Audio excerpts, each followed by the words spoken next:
What is a genome? Well, for a long time, the scientific community defined the genome as DNA that codes for proteins. Proteins like steak and cheese? No, not like steak and cheese. Proteins are molecules that have many important functions in the body, including roles in structure, metabolism, protection, regeneration, you name it.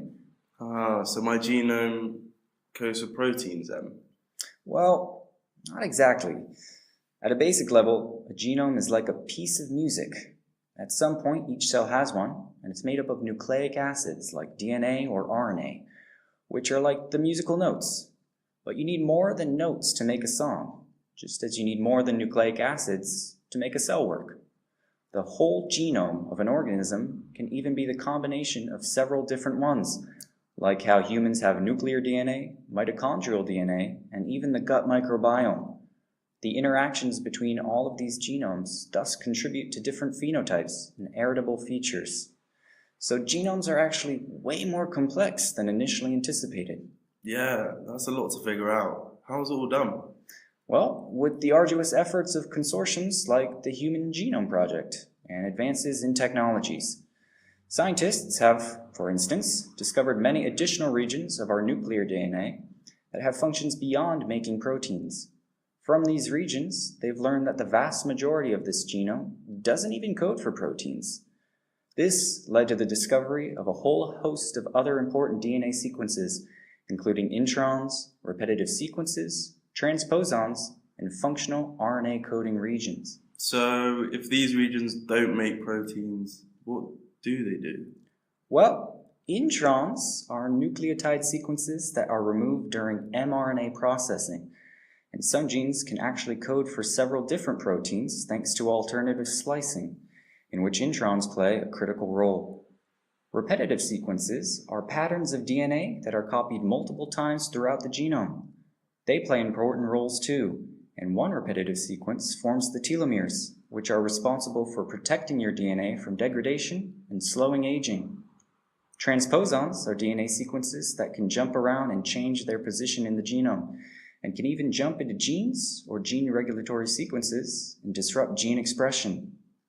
Functional RNA sequences are DNA sequences from which a functional non-protein coding RNA is produced, such as miRNA, siRNA, and long non-coding RNAs, which have regulatory functions in gene expression. Here, the phenotype can change, but the DNA sequence remains the same. What's exciting is that researchers are still investigating their roles in discovering new information every day. So these sequences are all working together in each cell of my body? Correct. And although each of your cells has the same genome, with some exceptions like blood cells, sperm, and eggs, the regulation of this information leads to the hundreds of different cell types in your body. In addition to the functional RNAs we mentioned, epigenetics adds another layer of complexity to gene expression. Here, a range of different mechanisms are used to turn genes on and off without modifying the inherent DNA sequences, and, like the genome, this information can be passed on as well. So, the genome does not just code for proteins, but is also comprised of and regulated by the expansive and diverse non-coding regions and epigenetic landscape. And that's just the beginning.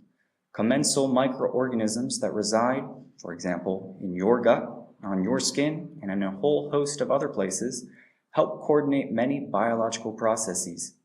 Their genomes come together to form the microbiome, which works in concert with your genome too. But that's for another day. So, the genome is like a piece of music, where the notes are the genetic code, but the rest of the sheet music, the tempo, dynamics, and the voicing, for example, make the music what it is.